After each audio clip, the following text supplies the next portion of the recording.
Hi, friends and viewers. Here comes our second part of Magic of Breastfeeding. So, before going on to the video, please subscribe our channel. Here comes the benefits. Breast milk is considered as the pure and safe form of food for the baby up to 6 months of age. Breast milk is safe, clean, hygienic and free from all contamination and adulteration. It is easily digestible for the baby and it is also in desired temperature. Breast milk is suitable to all needs of the baby and it also meets all the nutritional requirement of a baby. There is no need for calculation in breast milk. It is convenient and also free of cost. Not only for infants, it also has some benefits over the mother's health. It reduces the post-delivery bleeding and anemia, rapid contraction of uterus and helps to return to pre-pregnancy weight, prevents breast cancer and ovarian cancer for mother, and it also prevents obesity and shapes the body for mother after the delivery. Next comes about the positioning. These are the two ergonomic steps that are to be followed during breastfeeding. Number one is the mother has to be comfortably supported over a pillow to avoid straining her back. And number two is her food should be comfortably placed on the ground or on the footstool. Next comes the positioning for breastfeeding. First picture explains about the breastfeeding position for a single baby. They include cross cradle, cradle, side-lying cradle and inverted side-lying. You can see all the positions in the picture. Second picture explains about the breastfeeding positioning for a twin baby. They are front cross, double football, cradle and upright latch. These are the simple positions that a mother can use during breastfeeding. Next, we are going to see about lactation consultant. A person certified from International Board of Certified Lactation Consultants (IPCLC) is known as a lactation consultant.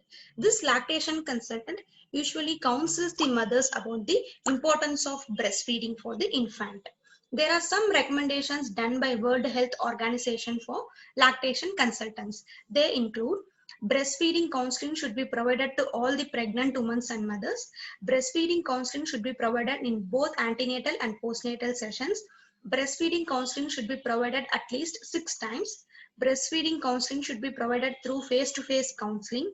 Breastfeeding counseling should anticipate and address important challenges and contexts for breastfeeding. This is about the lactation consultant. Next, we are going to see something interesting known as breast crawl. When every baby is born and placed on mother's abdomen soon after the delivery, has the ability to find out his or her mother's breast and to decide when to take the first breastfeed. This first breastfeed is known as breast crawl. This breast crawl also helps the mother during the third stage of labor. When the infant sucks the mother's nipple, it stimulates the production of oxytocin in the body. With increased secretion of oxytocin, the placenta can be expelled out easily. So this is the way this helps during third stage of pregnancy for the mother. Next, we are going to see about latching. Latching is nothing but it is how the baby is attached to the mother's breast during feeding. First picture explains about the good latch, that is a baby is well attached to his mother's breast.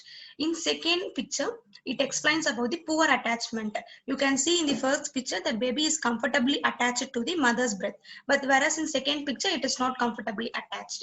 A good latch is something the baby's chin should touch the breast. Baby's mouth should wide open. Baby's lip turned towards outside. These are the signs of good latching. Next picture explains about some foods that helps the production of breast milk for the mother.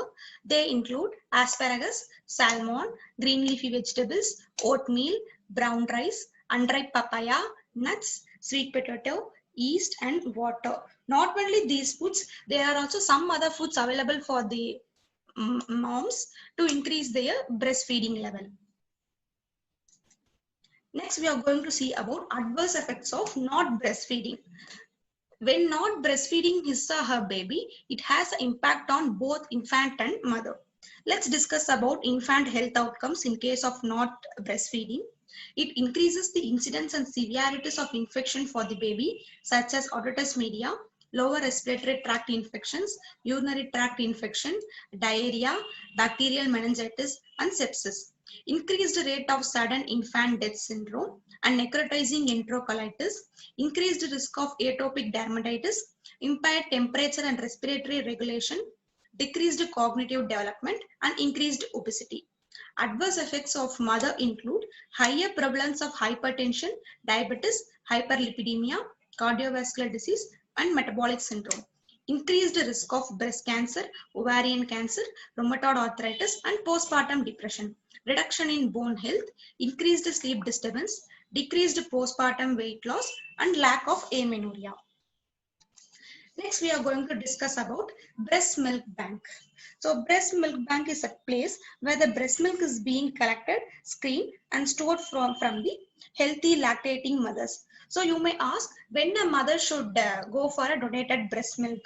So in situations such as mother experiences low milk production, if a mother has undergone double mastectomy, mother is undergoing any treatment with some medications that interferes with breastfeeding, and the mother is suffering from any infectious diseases which can pass to baby through breast milk, if it is an adopted baby, or mother has undergone any surgery that affects the breast milk production. So these are all the cases where the mother can use for donated milk for his baby. So this is all about the breast milk bank. Thank you for watching the video. Please do like, share and comment our video, and if you're not subscribed yet, please do subscribe our channel and press the bell icon for instant updates.